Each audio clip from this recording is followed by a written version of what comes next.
O São Paulo Futebol Clube ele tem ali uma reviravolta institucional extraordinária. Inclusive, não só tivemos ali a mudança de diretoria, como também tivemos uma mudança de mentalidade depois da contratação do novo coordenador ali, o Rafinha, que chega chacoalhando os alicerces do tricolor paulista do Morumbi.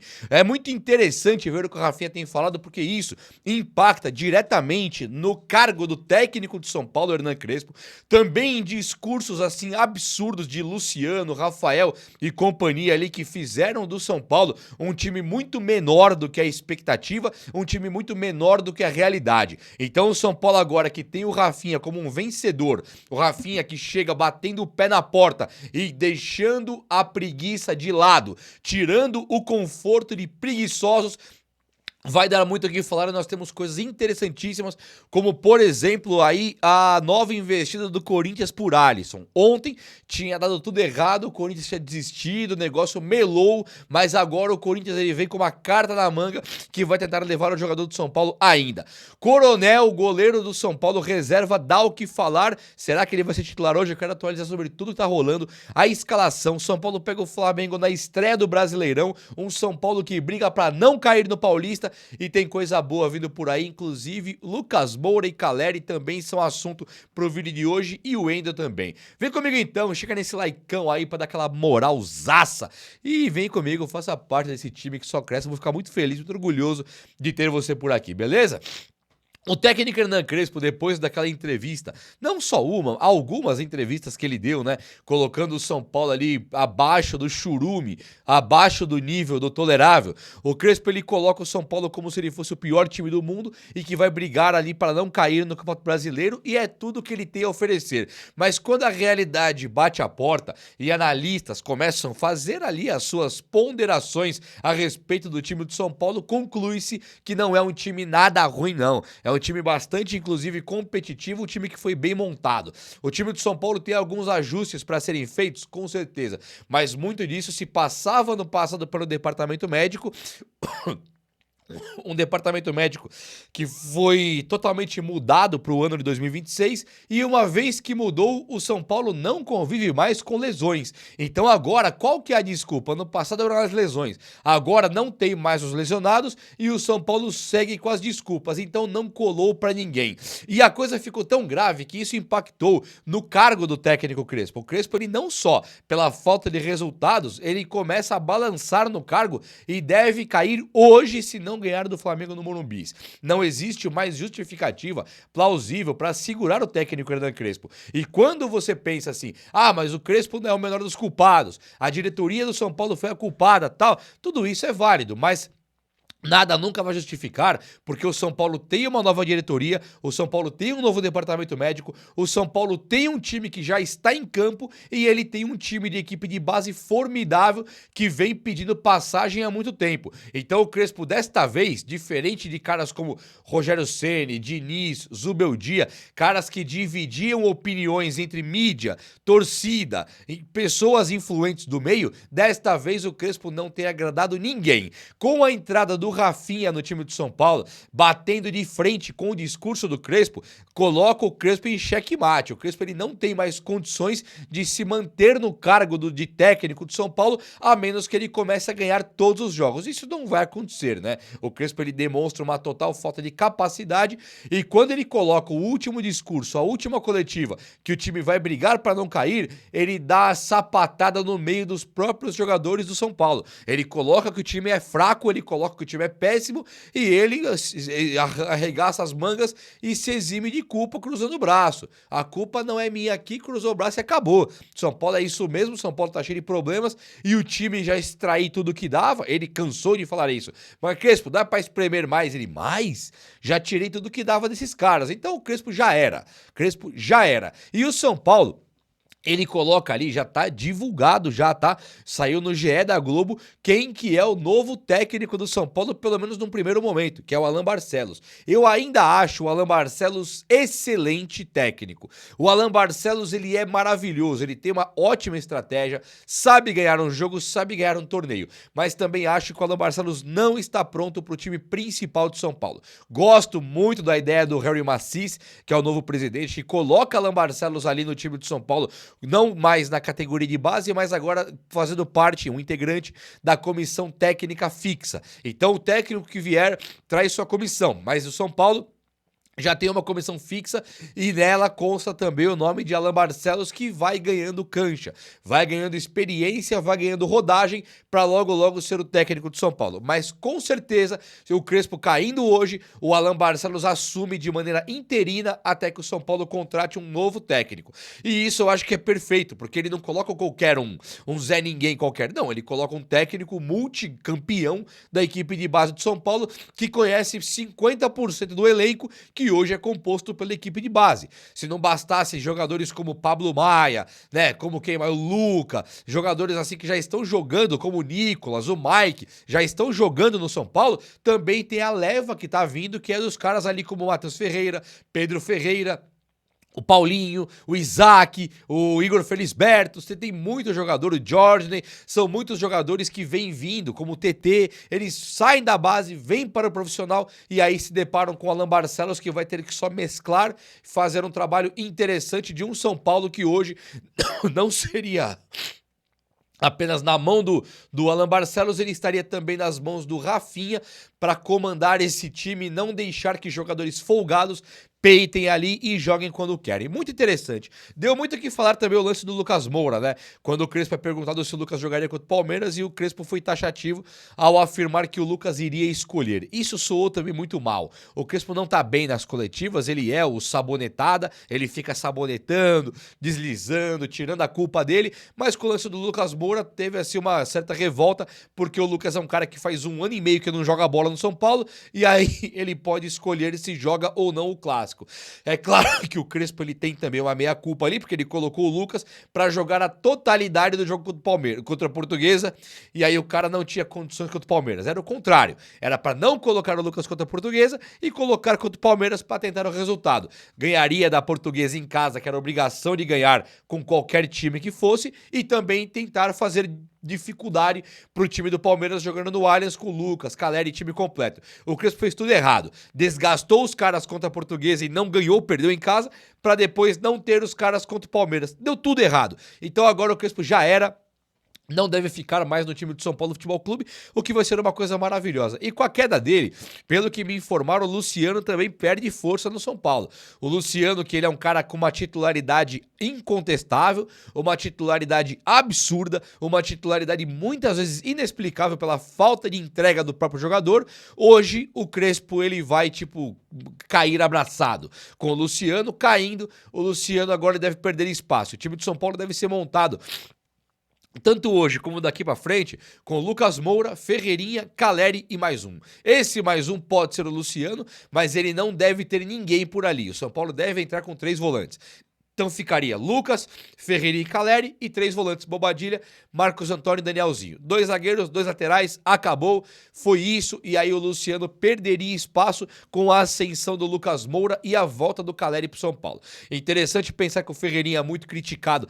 Ele é um cara com uma característica única dentro desse quarteto que foi falado de Caleri, Lucas e Luciano, porque o Ferreirinha é o único desse time aí que tem o pulmão, a velocidade, o drible. O Lucas também tem, mas o Lucas não é mais o mesmo Lucas, né? Pelo menos não voltou ainda a ser o mesmo Lucas 2023. Então o Ferreirinha, ele é o cara do drible, o cara do 1 contra 1, ganha espaço no São Paulo e o Luciano perde para Marcos Antônio jogar junto com o Danielzinho e Bobadilha. Interessante o time, o Wendel também volta para agora e o Mike volta agora. Então acho que o São Paulo consegue montar um time interessante que pode fazer frente para o Flamengo, mas com o Crespo dificilmente fará. E isso também gera muita discussão no goleiro do São Paulo. O próprio goleiro do São Paulo também tem dado o que falar, né? O goleiro Rafael tem frangado alguns jogos aí e alguns consideram que o Rafael, que nunca teria sido um goleiro tão grandioso no São Paulo, agora está dando aquela pipocadinha básica. E dando essa pipocadinha básica, ele dá espaço pro crescimento do Carlos Coronel, goleiro recentemente contratado pelo São Paulo. O São Paulo, ele contratou o Coronel e ele não deu chance ainda pro cara, né? Então, se você tinha um goleiro que era pra não jogar, que ficasse com o Yang. Como o São Paulo traz o Coronel pra disputar a posição com o Rafael, é muito fácil que o Coronel tenha chance muito em breve, talvez até mesmo hoje. jogando contra o Flamengo, a coisa fica assim muito complicada de pensar. O Flamengo é o melhor time do futebol brasileiro. O Flamengo, pelo que eu tava olhando lá, o time do Felipe Luiz, ele vem completo, completaço, tirando os contundidos, ele vem com força máxima. Arrascaeta, Pedro, Jorginho, Pulgar, sabe, é o time completo. Então o São Paulo, ele vai ter uma grande batalha para jogar. E isso também impacta que o Flamengo quer ganhar esse brasileiro de novo. E o São Paulo joga por 45 pontos com esse técnico incompetente. Então o Flamengo hoje, mesmo jogando fora de casa, ele passa a ser o favorito. E o São Paulo, que prioriza hoje o brasileiro, Crespo priorizou o brasileiro, dizendo que ali é 45 pontos e é a prioridade máxima. Por outro lado, o São Paulo no Paulista, ele briga para não cair. Então o São Paulo hoje de Crespo, ele tem que entrar com força máxima e depois no Paulista também tem que entrar com força máxima, porque não tem mais como. O São Paulo já em janeiro, não acabou janeiro ainda, já tá nesse mato sem cachorro tendo que fazer e se desdobrar. Os discursos do São Paulo em relação a derrotismo, em relação a, nossa, esse ano vai ser mais difícil, vieram de Crespo, Luciano e também o Rafael acabou falando. Então esses três caras hoje, eles estão com uma situação meio complicada. Falei de novo, Coronel, ele pode ganhar força muito pelas falhas do Rafael, mas também por esse discurso do Rafael que chega e fala, o ano vai ser muito difícil. Não soou bem. É um novo presidente, um novo coordenador de futebol, é uma nova galera trabalhando com um novo departamento médico, outro ano, novos campeonatos, e o Rafael veio com esse derrotismo e isso não ficou legal, então ele pode perder a posição. Luciano, jogos atrás, também deu a mesma declaração. Esse ano aqui o torcedor tem que entender que o ano vai ser difícil. Por quê, Luciano? Você é o cara que tem que fazer os gols. Rafael é o cara que tem que defender ali, evitar os gols. E o Crespo é o cara que tem que montar o time. Então, como pode o técnico, o camisa 10 e o goleiro dizendo para nós, torcedores, que o ano vai ser difícil? O ano pode até ser difícil, mas não pode partir de vocês. O desânimo, o desinteresse, a falta de competitividade. Para um cara igual o Luciano, jogar contra a Portuguesa, contra Palmeiras, contra Flamengo, entram 11 contra 11 em campo. Só, não tem mágica. 11 contra 11 e 5 reservas que vão entrar eventualmente na partida. Como pode, para um cara igual o Luciano, ele olhar para o adversário e falar, nossa, vai ser muito difícil. Ele não tem capacidade de passar por Léo Ortiz, por Léo Pereira, não tem capacidade nenhuma. Então não fica legal, não é de uma interpretação boa, Rafael e Luciano, o goleiro e capitão e o outro que é o camisa 10, dizerem que o ano vai ser difícil. E o Crespo, ele foi o responsável por esse discurso derrotista. Então agora a caça às bruxas começa. É muito comum hoje vermos o Crespo cair, vermos o Rafael virar banco e o Luciano também. E deve acontecer e vai ser muito bom, muito interessante isso acontecer, porque tem que dar exemplo. Agora o São Paulo tem que voltar. Ah, mas deve salário. Não interessa, acerte o salário, mas o São Paulo em campo tem que jogar bola. Não existe isso de não jogar bola e usar a muleta de que, tá difícil pra caramba. Por que tá difícil? Tem que jogar futebol de bico calado e trabalhar e entregar. Chega de discursinho derrotista. O Alisson quis ir embora do São Paulo, né? Ele bateu o pé lá, mimadão. Quero ir embora, não quero mais ficar aqui e queria ir para um rival do São Paulo. Algumas coisas aqui têm que ser ditas. O Alisson, ele teve um problema sério psicológico antes do Dorival chegar e aqui eu vou pegar leve com o Alisson, até porque eu não sei o que ele vai fazer da vida dele amanhã ou depois, eu queria ir muito longe de São Paulo, mas vou pegar leve com ele. Não quero nem falar de Alisson, pra mim pouco importa. Um jogador que quando eu tava no auge era nota 5, hoje é nota 0, então eu quero mesmo que ele vá embora. O Corinthians e o São Paulo entraram num acordo ali, onde o Corinthians teria que pagar 1 milhão e meio para ter o Alisson.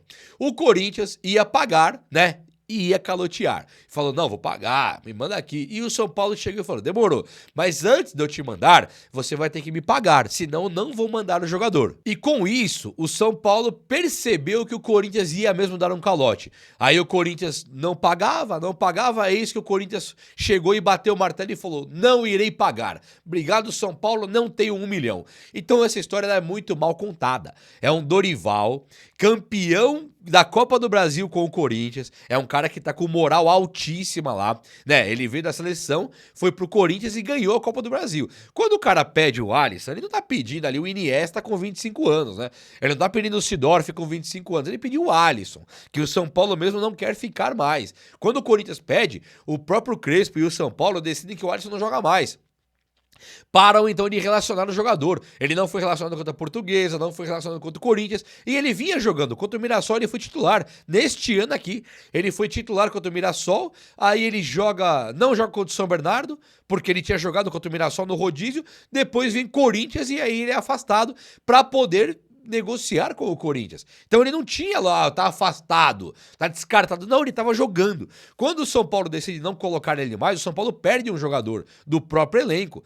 E aí o Corinthians não paga 1 milhão com o Dorival pedindo, a história não se conclui, a história não tá completa. E aí acabou que ontem os dois decidiram que não teria mais negócio. O Corinthians não vai pagar mais, desistiu do Alisson. E o São Paulo não vai liberar de graça, desistiu do Corinthians. Acontece que o Alisson ficou sem ambiente aqui no São Paulo. Foi tudo feito de maneira pública, o jogador afastado de maneira pública, o jogador, inclusive, as más línguas dizem que ele foi lá pro CT do Corinthians se encontrar com seus novos companheiros, com seu novo técnico. Então agora não tem cara, não tem condição dele voltar pro São Paulo. Então o São Paulo estuda fazer um empréstimo com outro time, até usar o Alisson como moeda de troca com qualquer outro time do mundo, qualquer jogador. Legal, acho bacana a ideia de trocar o Alisson, volta aí um jogador, pelo menos é bom, vamos tentar ter um jogador no lugar do Alisson, só que agora de última hora aparece que o Corinthians vai tentar de novo com o São Paulo e vai tentar a liberação gratuita do Alisson. Vai chegar, bater na nossa porta e dizer: São Paulo, eu quero mesmo o Alisson, mas eu não quero dar dinheiro nenhum pra vocês. Vou apenas arcar com o salário do jogador. Também não vejo problema, tá? Acho sim que 1 milhão no Alisson é muito. Acho que o Corinthians pagar esse 1 milhão é desembolsar muita grana pra um jogador que não vale nem 1 milhão. Mas, dito isso, o São Paulo mesmo, enquanto instituição, se quiser fazer certo, não manda o Alisson pro rival, apesar que não acho que é reforço, acho que é atrapalhar o rival, mas não manda o Alisson pro rival e tenta negociar ele com outro time, tentando trazer um jogador que é do interesse do São Paulo, trazendo pra cá. Bota mais um aqui e vamos ver o que que dá.